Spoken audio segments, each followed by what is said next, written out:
എൻ്റെ എല്ലാ പ്രിയപ്പെട്ട വിദ്യാർത്ഥികളെയും ലേൺ ആൻഡ് ഗ്രോ യൂട്യൂബ് ചാനലിലേക്ക് സ്വാഗതം ചെയ്യുന്നു. ഇന്ന് നമ്മൾ ചർച്ച ചെയ്യാൻ പോകുന്ന ഭാഗം ഭരണഘടനാ സ്ഥാപനങ്ങളിൽ പബ്ലിക് സർവീസ് കമ്മീഷൻ, ധനകാര്യ കമ്മീഷൻ എന്നിവയെക്കുറിച്ചാണ്. വിവിധ മത്സര പരീക്ഷകളിൽ കോൺസ്റ്റിറ്റ്യൂഷണൽ ബോഡീസ് അഥവാ ഭരണഘടനാ സ്ഥാപനങ്ങൾ എന്ന ഭാഗത്തു നിന്നും ചോദ്യങ്ങൾ പ്രതീക്ഷിക്കാവുന്നതാണ്. എന്താണ് ഭരണഘടനാ സ്ഥാപനങ്ങൾ എന്നത് സംബന്ധിച്ച് കഴിഞ്ഞ വീഡിയോയിൽ നമ്മൾ ചർച്ച ചെയ്തിരുന്നു. മത്സര പരീക്ഷകളിൽ പങ്കെടുക്കുന്ന തുടക്കക്കാരായ വിദ്യാർത്ഥികൾക്ക് ഉപയോഗപ്പെടുത്തുവാൻ കഴിയുന്ന തരത്തിലുള്ള വളരെ ലളിതമായ രീതിയിലുള്ള ക്ലാസ്സുകളാണ് ലേൺ ആൻഡ് ഗ്രോയിൽ കൂടി നിങ്ങൾക്ക് ലഭിക്കുന്നത്. നമുക്ക് നേരെ വിഷയത്തിലേക്ക് കടക്കാം. എന്താണ് Kerala public service commission? Kerala public service commission അഥവാ KPSC. KPSC എന്ന് പറയുമ്പോൾ നമുക്ക് എല്ലാവർക്കും പെട്ടെന്ന് ഓർമ്മ വരുന്നത് ചലച്ചിത്ര രംഗത്തുള്ള നടന്മാരുടെയും നടിമാരുടെയും പേരിന് മുമ്പേ ഉള്ള KPSC ആണ്. ആ KPSC എന്ന് പറയുന്നത് കേരള പീപ്പിൾസ് ആർട്സ് ക്ലബ്. ഇവിടെ KPSC എന്ന് ഉദ്ദേശിക്കുന്നത് കേരള പബ്ലിക് സർവീസ് കമ്മീഷന്റെ ചുരുക്കെഴുത്താണ്. സോ KPSC ഇന്ത്യൻ സംസ്ഥാനമായ കേരളത്തിലെ സിവിൽ സർവീസ് ജോലികൾക്ക് അപേക്ഷകരുടെ യോഗ്യതയ്ക്കും സംവരണ നിയമങ്ങൾക്കും അനുസൃതമായി അപേക്ഷകരെ തിരഞ്ഞെടുക്കുന്നതിനായി ഇന്ത്യൻ ഭരണഘടന സൃഷ്ടിച്ച ഒരു സ്ഥാപനമാണ്. മുൻ തിരുവിതാംകൂർ സംസ്ഥാനത്ത് ഒരു പബ്ലിക് സർവീസ് കമ്മീഷണർ ഉണ്ടായിരുന്നു. അദ്ദേഹത്തിന്റെ ചുമതല സർക്കാരിന് കീഴിലുള്ള വിവിധ വിഭാഗങ്ങളിലെ തസ്തികകളിലേക്ക് നേരിട്ട് റിക്രൂട്ട്മെന്റിനായി ഉദ്യോഗാർത്ഥികളെ തിരഞ്ഞെടുക്കുകയായിരുന്നു. 1936 ജൂൺ 14 ആദ്യത്തെ പബ്ലിക് സർവീസ് കമ്മീഷണറായി GD നോക്സ് നിയമിതനായി. തിരുവിതാംകൂർ കൊച്ചി സംസ്ഥാനങ്ങളുടെ സംയോജനം വരെ തിരുവിതാംകൂറിലെ പബ്ലിക് സർവീസ് കമ്മീഷണറുടെ ഓഫീസ് തുടർന്നു.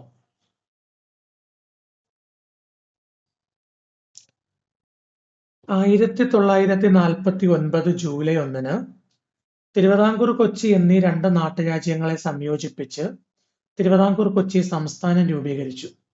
തിരുവിതാംകൂർ കൊച്ചി സംസ്ഥാനങ്ങളുടെ സംയോജനത്തോടെ 1949 ജൂലൈ 1 തിരുവിതാംകൂർ കൊച്ചി സംസ്ഥാനത്തിനായി ഒരു ഓർഡിനൻസ് പ്രകാരം ഒരു പബ്ലിക് സർവീസ് കമ്മീഷൻ രൂപീകരിച്ചു. ചെയർമാൻ അടക്കം 3 അംഗങ്ങളാണ് കമ്മീഷനിൽ ഉണ്ടായിരുന്നത്.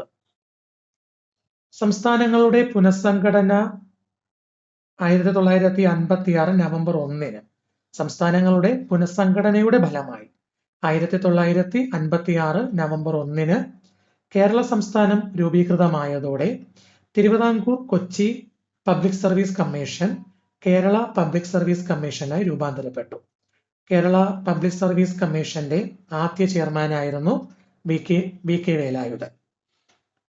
ഇന്ത്യൻ ഭരണഘടനയുടെ 315 മുതൽ 323 വരെയുള്ള അനുച്ഛേദങ്ങളിൽ കേന്ദ്ര സംസ്ഥാന പബ്ലിക് സർവീസ് കമ്മീഷനുകളെ കുറിച്ച് പ്രതിപാദിക്കുന്നു.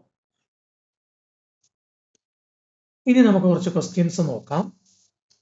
കോൺസ്റ്റിറ്റ്യൂഷണൽ ബോഡീസിൽ PSCയുമായി ബന്ധപ്പെട്ട് സാധാരണ ചോദിക്കാൻ സാധ്യതയുള്ള കുറച്ച് ക്വസ്റ്റ്യൻസ് നോക്കാം. ആദ്യത്തെ ക്വസ്റ്റ്യൻ, പബ്ലിക് സർവീസ് കമ്മീഷനെ കുറിച്ച് പ്രതിപാദിക്കുന്ന ഭരണഘടനാ വകുപ്പ്.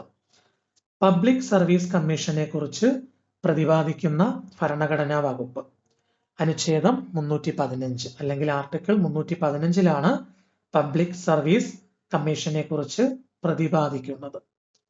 അടുത്ത ക്വസ്റ്റ്യൻ, മെരിറ്റ് സംവിധാനത്തിന്റെ കാവൽക്കാരൻ എന്നറിയപ്പെടുന്നത്. മെരിറ്റ് സംവിധാനത്തിന്റെ കാവൽക്കാരൻ എന്നറിയപ്പെടുന്നത് UPSC അഥവാ union public service commission. UPSC അഥവാ യൂണിയൻ പബ്ലിക് സർവീസ് കമ്മീഷൻ ആണ് മെറിറ്റ് സംവിധാനത്തിന്റെ കാവൽക്കാരൻ എന്നറിയപ്പെടുന്നത്. ഇനി UPSC അംഗങ്ങളുടെ കാലാവധി. UPSC അംഗങ്ങളുടെ കാലാവധി 6 വർഷം അല്ലെങ്കിൽ 65 വയസ്സ്. സംസ്ഥാന PSC അംഗങ്ങളുടെ കാലാവധി 6 വർഷം തന്നെയാണ്. സംസ്ഥാന PSC അംഗങ്ങളുടെയും കാലാവധി വയസ്സിൽ മാത്രമേ വ്യത്യാസം വരുന്നുള്ളൂ, 62 വയസ്സ്. UPSC അംഗങ്ങളുടെ കാലാവധി 6 വർഷം അല്ലെങ്കിൽ 65 വയസ്സ്. സംസ്ഥാന PSC അംഗങ്ങളുടെ കാലാവധി എന്ന് പറയുന്നത് 6 വർഷം അല്ലെങ്കിൽ 62 വയസ്സ്. യൂണിയൻ പബ്ലിക് സർവീസ് കമ്മീഷന്റെ അംഗസംഖ്യ എന്ന് പറയുന്നത് 11 ചെയർമാൻ ഉൾപ്പെടെ 11. ചിലപ്പോൾ നമുക്ക് ക്വസ്റ്റ്യൻ തരുന്ന സമയത്ത് 9 മുതൽ 11 വരെ എന്ന ഓപ്ഷൻ ഉണ്ടെങ്കിൽ നമുക്ക് അത് തന്നെയായിരിക്കും ആൻസർ ആയിട്ട് കൺസിഡർ ചെയ്യാനായിട്ട് കഴിയുന്നത്. യൂണിയൻ പബ്ലിക് സർവീസ് കമ്മീഷന്റെ അംഗസംഖ്യ എന്ന് പറയുന്നത് 9 മുതൽ 11 വരെ, ചെയർമാൻ ഉൾപ്പെടെ. കേരള പബ്ലിക് സർവീസ് കമ്മീഷന്റെ അംഗസംഖ്യ എന്ന് പറയുന്നത് ചെയർമാൻ ഉൾപ്പെടെ 18 പേരാണ്. കേരള പബ്ലിക് സർവീസ് കമ്മീഷന്റെ അംഗസംഖ്യ എന്ന് പറയുന്നത് ചെയർമാൻ ഉൾപ്പെടെ 18 പേരാണ്. Note that the names of the members may have changed since 2024. UPSC, PSC എന്നിവയുടെ എന്താണ് UPSCയുടെ full form? Union public service commission കേന്ദ്രത്തിലേക്ക്, യൂണിയൻ പബ്ലിക് സർവീസ് കമ്മീഷൻ കേന്ദ്രത്തിലേക്കും പബ്ലിക് സർവീസ് കമ്മീഷൻ സംസ്ഥാനങ്ങളിലേക്കും. അപ്പോൾ എന്നിവയുടെ രണ്ടിന്റെയും അല്ലെ, UPSCയുടെയും PSCയുടെയും മൊത്തം അംഗസംഖ്യയിൽ അല്ലെങ്കിൽ മൊത്തം മെമ്പേഴ്സിൽ പകുതി പേർ കേന്ദ്ര ഗവൺമെന്റിന്റെയോ സംസ്ഥാന ഗവൺമെന്റിന്റെയോ കീഴിൽ 10 വർഷം ഉദ്യോഗം വഹിച്ചവരായിരിക്കണമെന്ന് ഭരണഘടന നിഷ്കർഷിക്കുന്നുണ്ട്. അതായത് UPSCയുടെ അംഗങ്ങളാകട്ടെ PSCയുടെ അംഗങ്ങളാകട്ടെ, എത്ര അംഗങ്ങളാണ് നമുക്ക് UPSCയിലും PSCയിലും ഉള്ളതെന്ന് നമ്മൾ ഡിസ്കസ് ചെയ്തായിരുന്നു. യൂണിയൻ പബ്ലിക് സർവീസ് കമ്മീഷൻ അഥവാ UPSCയിൽ 11 അംഗങ്ങളും കേരള പബ്ലിക് സർവീസ് കമ്മീഷനിൽ 18 അംഗങ്ങളും. ഈ അംഗങ്ങളിൽ പകുതി പേരെങ്കിലും കേന്ദ്ര സംസ്ഥാന ഗവൺമെന്റിന്റെ കീഴിൽ, കേന്ദ്രത്തിന്റെയോ അല്ലെങ്കിൽ സംസ്ഥാന ഗവൺമെന്റുകളുടെയോ കീഴിൽ 10 വർഷം ഉദ്യോഗം വഹിച്ചവരായിരിക്കണമെന്ന് ഭരണഘടന നിഷ്കർഷിക്കുന്നുണ്ട്.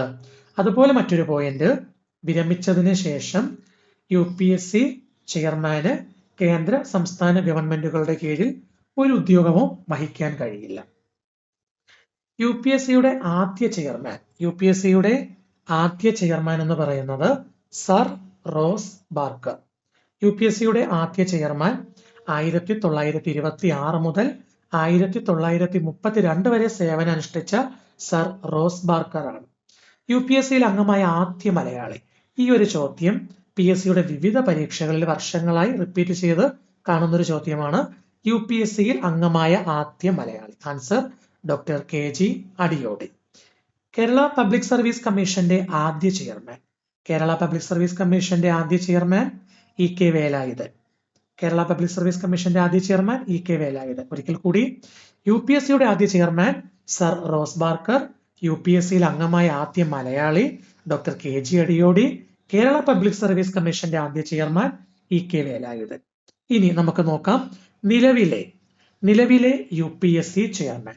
നിലവിലെ UPSC chairman doctor Manoj Soni. Doctor Manoj സോണിയാണ് നിലവിലെ UPSC ചെയർമാൻ. നിലവിലെ PSC ചെയർമാൻ എന്ന് പറയുന്നത് MR ബൈജു ആണ്. നിലവിലെ PSC ചെയർമാൻ MR ബൈജുവും നിലവിലെ UPSC ചെയർമാൻ ഡോക്ടർ മനോജ് സോണിയുമാണ്. യൂണിയൻ പബ്ലിക് സർവീസ് ചെയർമാനെയും അംഗങ്ങളെയൊക്കെ നിയമിക്കുന്നത് ആരാണ്? യൂണിയൻ പബ്ലിക് സർവീസ് കമ്മീഷന്റെ ചെയർമാനെയും അംഗങ്ങളെയൊക്കെ നിയമിക്കുന്നത് പ്രസിഡന്റ് ആണ്. യൂണിയൻ പബ്ലിക് സർവീസ് കമ്മീഷന്റെ ചെയർമാനെയും അംഗങ്ങളെയെല്ലാം എന്താണ് നിയമിക്കുന്നത്? പ്രസിഡന്റ് ആണ്. അതുപോലെ തന്നെ സംസ്ഥാന PSC ചെയർമാനെയും അംഗങ്ങളെ നിയമിക്കുന്നത് ഗവർണറാണ്. യൂണിയൻ പബ്ലിക് സർവീസ് കമ്മീഷൻ ചെയർമാനെയും അംഗങ്ങളെ നിയമിക്കുന്നത് പ്രസിഡന്റ് ആണ്. സംസ്ഥാന PSC ചെയർമാനെയും അംഗങ്ങളെ നിയമിക്കുന്നത് ഗവർണറാണ്. യൂണിയൻ പബ്ലിക് സർവീസ് കമ്മീഷന്റെ ആയാലും സംസ്ഥാന PSC ചെയർമാൻ അല്ലെ, സംസ്ഥാന PSC ചെയർമാൻ ആയാലും അംഗങ്ങളായാലും union public service commission chairman ആയാലും അംഗങ്ങളായാലും നീക്കം ചെയ്യുന്നത് പ്രസിഡന്റ് ആണ്. ഓക്കെ, അപ്പോൾ ഇത്രയും ക്വസ്റ്റ്യൻസ് ആണ് PSCയുമായി ബന്ധപ്പെട്ട് നമുക്ക് നോക്കാനായിട്ടുള്ളത്. അതിനോടൊപ്പം ഒരു കാര്യം കൂടി മനസ്സിലാക്കാനുള്ളത്, കേന്ദ്ര സർക്കാർ ഓഫീസുകളിലെ മിഡിൽ ലെവൽ, ലോവർ ലെവൽ തസ്തികകളിലേക്കുള്ള തിരഞ്ഞെടുപ്പുകൾ നടത്തുന്നത് SSC ആണ്, അഥവാ staff selection commission. PSC public service commission, SSC staff selection commission, RRB railway recruitment board, IBPS എന്താണ് ഇന്ത്യൻ ബാങ്കിങ് പേഴ്സണൽ സെലക്ഷൻ അല്ലെ, സെലക്ഷന്റെ അത്തരത്തിലുള്ള ഒത്തിരി പൊതു സ്ഥാപനങ്ങൾ നമ്മുടെ ഇന്ത്യയിൽ നിലവിലുണ്ട്. അതിൽ നമ്മളിപ്പോൾ നോക്കിയത് ഏതായിരുന്നു? PSC ആയിരുന്നു. PSCയും UPSCയുമാണ് നമ്മൾ ഇത്രയും നേരം ഡിസ്കസ് ചെയ്തത്. ഇനി നമുക്ക് അടുത്തത് ധനകാര്യ കമ്മീഷൻ എന്താണെന്ന് നോക്കാം. ധനകാര്യ കമ്മീഷനെ കുറിച്ച് നമുക്ക് കുറച്ച് കാര്യങ്ങൾ മനസ്സിലാക്കാം. ഓക്കെ, ധനകാര്യ കമ്മീഷൻ എന്താണ്? ധനകാര്യ കമ്മീഷൻ ഇന്ത്യൻ ഭരണഘടനയുടെ അനുച്ഛേദം 280 പ്രകാരം, ഇന്ത്യൻ ഭരണഘടനയുടെ ആർട്ടിക്കിൾ 280 പ്രകാരം നിർദ്ദേശിക്കപ്പെട്ടിട്ടുള്ളതാണ് ഇന്ത്യൻ ധനകാര്യ കമ്മീഷൻ. 1951 തന്നെ ഒരു ധനകാര്യ കമ്മീഷന് രൂപം നൽകപ്പെടുകയുണ്ടായി. 1951 ആക്ടാണ് the finance commission miscellaneous the finance commission miscellaneous provisions act 1951. അതായത് 1951 ഒരു ആക്ട് ഉണ്ടാക്കി. എന്താണ് act? The finance commission miscellaneous provision act 1951. കേന്ദ്ര സംസ്ഥാനങ്ങൾ തമ്മിലുള്ള കേന്ദ്രവും സംസ്ഥാനങ്ങളും തമ്മിലുള്ള സാമ്പത്തിക ബന്ധങ്ങളെ വിശകലനം ചെയ്യുകയും ധനകാര്യ ഇടപാടുകൾക്ക് മേൽനോട്ടം വഹിക്കുകയുമാണ് പ്രധാന കർത്തവ്യം. 5 വർഷമാണ് കാലാവധി. ഒരു ചെയർമാനും 4 അംഗങ്ങളും അടങ്ങിയതാണ് കമ്മീഷന്റെ അംഗസംഖ്യ. ഒരു സിവിൽ കോടതിയുടെ എല്ലാ അവകാശ അധികാരങ്ങളും ധനകാര്യ കമ്മീഷന് നൽകപ്പെട്ടിട്ടുണ്ട്. അപ്പോ ഒരു സിവിൽ കോടതിക്ക് എന്തൊക്കെ അധികാരങ്ങളാണോ എന്തൊക്കെ അവകാശങ്ങളാണോ ഉള്ളത് അത്തരത്തിലുള്ള എല്ലാ അവകാശങ്ങളും എല്ലാ അധികാരങ്ങളും ധനകാര്യ കമ്മീഷനും നൽകപ്പെട്ടിട്ടുണ്ട്. അതുമായി ബന്ധപ്പെട്ട് കുറച്ച് ക്വസ്റ്റ്യൻസ് നോക്കാം. ധനകാര്യ കമ്മീഷനെ കുറിച്ച് പ്രതിപാദിക്കുന്ന ഭരണഘടനാ വകുപ്പ് 280 വകുപ്പ്. കേന്ദ്ര ധനകാര്യ കമ്മീഷനെ നിയമിക്കുന്നത് രാഷ്ട്രപതി. കേന്ദ്ര ധനകാര്യ കമ്മീഷനിലെ അംഗസംഖ്യ 5 അംഗങ്ങൾ, ചെയർമാൻ ഉൾപ്പെടെ 5 അംഗങ്ങൾ. കേന്ദ്രവും സംസ്ഥാനങ്ങളും തമ്മിൽ നികുതി പങ്കിടുന്നതിനെ കുറിച്ച് രാഷ്ട്രപതിക്ക് നിർദ്ദേശം സമർപ്പിക്കുന്നത് ധനകാര്യ കമ്മീഷൻ. കേന്ദ്രവും സംസ്ഥാനങ്ങളും തമ്മിൽ നികുതി പങ്കിടുന്നതിനെ കുറിച്ച് രാഷ്ട്രപതിക്ക് നിർദ്ദേശം സമർപ്പിക്കുന്നത് ധനകാര്യ കമ്മീഷൻ. ധനകാര്യ കമ്മീഷന്റെ കാലാവധി 5 വർഷം. ഒന്നാം ധനകാര്യ കമ്മീഷൻ നിലവിൽ വന്നത് 1951. ഒന്നാം ധനകാര്യ കമ്മീഷന്റെ ചെയർമാൻ KC നിയോഗി. ഒന്നാം ധനകാര്യ കമ്മീഷന്റെ ചെയർമാൻ KC നിയോഗി. 15ാം ധനകാര്യ കമ്മീഷന്റെ ചെയർമാൻ NK സിംഗ്. 15ാം ധനകാര്യ കമ്മീഷന്റെ ചെയർമാൻ NK സിംഗ്. 2020 മുതൽ 25 വരെ 5 വർഷത്തേക്കാണ് 15ാം ധനകാര്യ കമ്മീഷൻ ഉള്ളത്. 15ാം ധനകാര്യ കമ്മീഷന്റെ ചെയർമാനാണ് NK സിംഗ്. നമുക്കറിയാം, ഇപ്പോൾ സ്റ്റേറ്റ്മെന്റ് ടൈപ്പിലുള്ള ക്വസ്റ്റ്യൻസ് ആണ് കൂടുതലും PSC ചോദിക്കുന്നത്. സ്റ്റേറ്റ്മെന്റ് ടൈപ്പിലുള്ള ക്വസ്റ്റ്യൻസ് ചോദിക്കുമ്പോൾ 15ാമത്തെ ധനകാര്യ കമ്മീഷന്റെ ചെയർമാനെ കുറിച്ച് മാത്രം നമ്മൾ അറിഞ്ഞിരുന്നാൽ പോരാ. ഒന്നാം ധനകാര്യ കമ്മീഷൻ തുടങ്ങി 15 വരെയുള്ള ഓരോ ചെയർമാൻമാരുടെ പേരും നമ്മളൊന്ന് മനഃപ്പാഠമാക്കിയിരുന്നാൽ നന്നായിരിക്കും. കാരണം സ്റ്റേറ്റ്മെന്റ് ടൈപ്പിൽ വരുമ്പോൾ അത്തരം ക്വസ്റ്റ്യൻസ് വരികയാണെങ്കിൽ എല്ലാ ധനകാര്യ കമ്മീഷന്റെയും ചെയർമാനെ അറിഞ്ഞാൽ നമുക്ക് കുറച്ചും കൂടി ഉപയോഗപ്രദമായിരിക്കും. ഞാൻ അതിന്റെ ഒരു ലിസ്റ്റ് കൊടുത്തിട്ടുണ്ട്, ജസ്റ്റ് നമുക്കൊന്ന് നോക്കാം. ഒന്നാം ധനകാര്യ കമ്മീഷൻ KC നിയോഗി. രണ്ടാം ധനകാര്യ കമ്മീഷൻ K സന്താനം. മൂന്നാം ധനകാര്യ കമ്മീഷൻ AK ചന്ദ. നാലാം ധനകാര്യ കമ്മീഷൻ PV രാജമണ്ണാർ. അഞ്ചാം ധനകാര്യ കമ്മീഷൻ മഹാവീർ ത്യാഗി. ആറാം ധനകാര്യ കമ്മീഷൻ K ബ്രഹ്മാനന്ദ റെഡ്ഡി. ഏഴാം ധനകാര്യ കമ്മീഷൻ JM ഷേലത്ത്. എട്ടാം ധനകാര്യ കമ്മീഷൻ YB ചവാൻ. ഒൻപതാം ധനകാര്യ കമ്മീഷൻ NKP സാൽവെ. 10ാം ധനകാര്യ കമ്മീഷൻ KC പന്ത്. 11ാം ധനകാര്യ കമ്മീഷൻ AM ഖുസ്രു. 12ാം ധനകാര്യ കമ്മീഷൻ C രംഗരാജൻ. 13ാം ധനകാര്യ കമ്മീഷൻ വിജയ് ഹേൽക്കർ. 14ാം ധനകാര്യ കമ്മീഷൻ YV റെഡ്ഡി.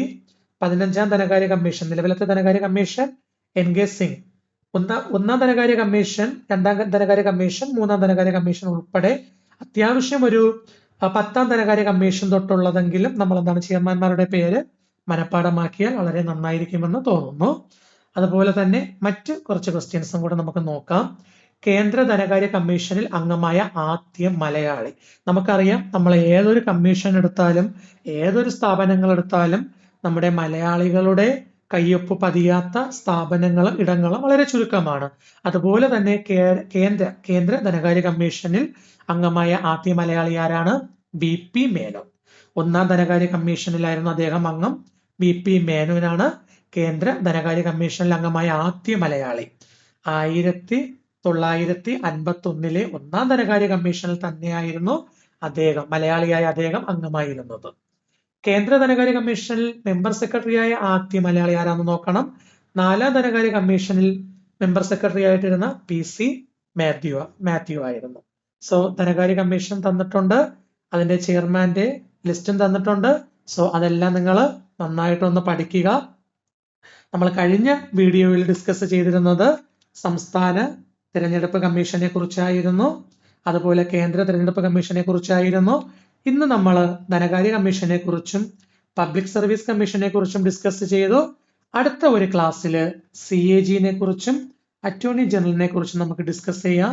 സോ PSCക്ക് പഠിക്കുന്ന തുടക്കക്കാരായിട്ടുള്ള വിദ്യാർത്ഥികളെയും ഉദ്യോഗാർത്ഥികളെയും ഒക്കെ അവർക്കൊരു ഉപയോഗപ്രദമാകുന്നതിന് വേണ്ടി അല്ലെങ്കിൽ ഫലപ്രദമാകുന്നതിന് വേണ്ടിയാണ് ഇത്തരത്തിലൊരു ക്ലാസ് നിങ്ങളുടെ മുമ്പിലേക്ക് നൽകുന്നത്.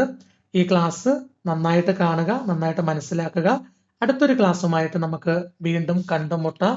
സോ ഇത് വാച്ച് ചെയ്യുന്ന കാണുന്ന എല്ലാ അംഗങ്ങളും ഈ ഒരു ചാനൽ, എൻ്റെ പ്രിയപ്പെട്ട എല്ലാ അംഗങ്ങളും ലേൺ ആൻഡ് ഗ്രോയുടെ ഈ യൂട്യൂബ് ചാനൽ ഒന്ന് സബ്സ്ക്രൈബ് ചെയ്യുക. വീഡിയോ നിങ്ങൾക്ക് ഇഷ്ടപ്പെട്ടിട്ടുണ്ടെങ്കിൽ ഒന്ന് ലൈക്ക് ചെയ്യുക. അടുത്ത ഒരു വീഡിയോയുമായി അല്ലെങ്കിൽ അടുത്തൊരു ക്ലാസ്സുമായി നമുക്ക് കണ്ടുമുട്ടാം. Thank you so much.